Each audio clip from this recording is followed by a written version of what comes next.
योगी सरकार का dream project Prayagraj में होने वाला महाकुंभ है। इस महाकुंभ की धार्मिक और पौराणिक मान्यता पूरे देश में ही नहीं बल्कि पूरे विश्व में विख्यात है। ऐसे में योगी आदित्यनाथ का पूरा सरकारी अमला प्रयागराज में होने वाले इस महाकुंभ को ऐतिहासिक बनाने में जुटा हुआ है। सरकारी मशीनरी दिन रात काम कर रही है, लेकिन इसी महाकुंभ के आयोजन पर आखिरकार किसने उंगली उठा दी, कौन से मौलाना ने उठाई और महाकुंभ के आयोजन को लेकर मौलाना की तरफ से खड़े गए सवाल का जवाब योगी आदित्यनाथ ने किस अंदाज में दिया और अब अचानक क्यों इन मौलाना जी को अपनी बोलती बंद करनी पड़ी और इन्होंने अपना यू टर्न ले लिया। योगी आदित्यनाथ ने किस बोर्ड को भूमाफिया बोर्ड कहा और अब योगी का बुलडोजर किस तरफ घूमने वाला है। कहीं ऐसा तो नहीं कि बीते दिनों बयानों की आड़ में कोई नया राजनीतिक खेल शुरू होने वाला है। क्या महाकुंभ के समाप्त होने के फौरन बाद योगी फिर आने वाले हैं एक नए एक्शन मूड में? ये कुछ ऐसे सवाल है जिनका जवाब अपनी आज की इस रिपोर्ट में हम आपको दिखाएंगे भी और बताएंगे भी। दरअसल महाकुंभ के मेले के दौरान एक बयान ने राजनीतिक मोड़ ले लिया है, लेकिन महाकुंभ में मुसलमानों के एंट्री को लेकर योगी सख्त नजर आ रहे हैं। जिस मौलाना ने सवाल उठाए थे, योगी आदित्यनाथ ने उनकी बोलती अब बंद कर दी है।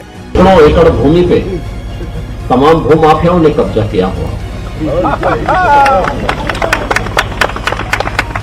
और देर सवेर तो खाली होना ही है। आलम यह हुआ कि 24 घंटों के भीतर उन मौलाना को अपना बयान बदलना पड़ा और अब वो योगी योगी चिल्ला रहे हैं। दरअसल उत्तर प्रदेश के मुख्यमंत्री योगी आदित्यनाथ ने एक मौलाना के दावे पर अपनी तगड़ी प्रतिक्रिया दी है। उन्होंने कहा कि ऐसी बातें कोई भूमाफिया ही कर सकता है। वक्फ बोर्ड को भूमाफिया बोर्ड मत बनने दीजिए, उसे वक्फ बोर्ड ही रहने दीजिए। योगी ने कहा कि ऐसे टिप्पणी करके लोग माहौल खराब करने की कोशिश कर रहे हैं। बता दें कि हाल में ही मौलाना शहाबुद्दीन बरेलवी ने दावा किया था कि प्रयागराज में होने वाला महाकुंभ वक्फ की जमीन पर हो रहा है। उनके इसी बयान के जवाब में अब योगी आदित्यनाथ ने कहा कि मैं पूछना चाहता हूं कि कुंभ की परंपरा जितनी प्राचीन है, हजारों सालों की विरासत के साथ जुड़ी है। हम किसी मत और मजहब के खिलाफ नहीं है, लेकिन हम इतिहास देखें तो 14 वर्षों का इस्लाम का इतिहास है। 14 सालों के अपने इतिहास को कोई हजारों वर्षों के इस विरासत पर थोपने का प्रयास करेगा तो वो कतई कोई स्वीकार नहीं होगा। इसीलिए हम कहते हैं कि जो लोग ऐसा दावा कर रहे हैं वो मानसिकता किसी पवित्र उद्देश्य के साथ नहीं हो सकती है।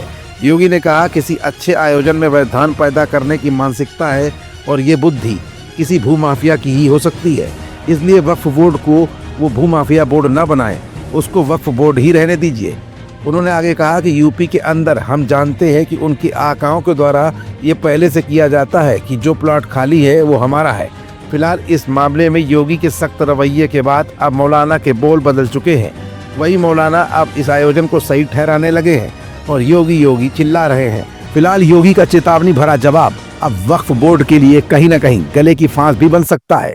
फिलहाल तो अभी योगी की पूरी सरकार प्रयागराज में होने वाले महाकुंभ की तैयारियों में लगी हुई है, लेकिन माना जा रहा है कि महाकुंभ होने के तुरंत बाद योगी मिल्कीपुर विधानसभा उपचुनाव की तैयारियों के बीच में ही वक्फ बोर्ड को जोर का झटका धीमे से दे सकते हैं और ये जवाब वक्फ बोर्ड को भारी न पड़ जाए, इसमें कोई दो राय नहीं है। क्योंकि अपने बयान में योगी ने जिस तरह से खुले मंच पर अल्टीमेटम दिया है, वो इशारा वक्फ बोर्ड के लिए ठीक संदेश नहीं दे रहा है।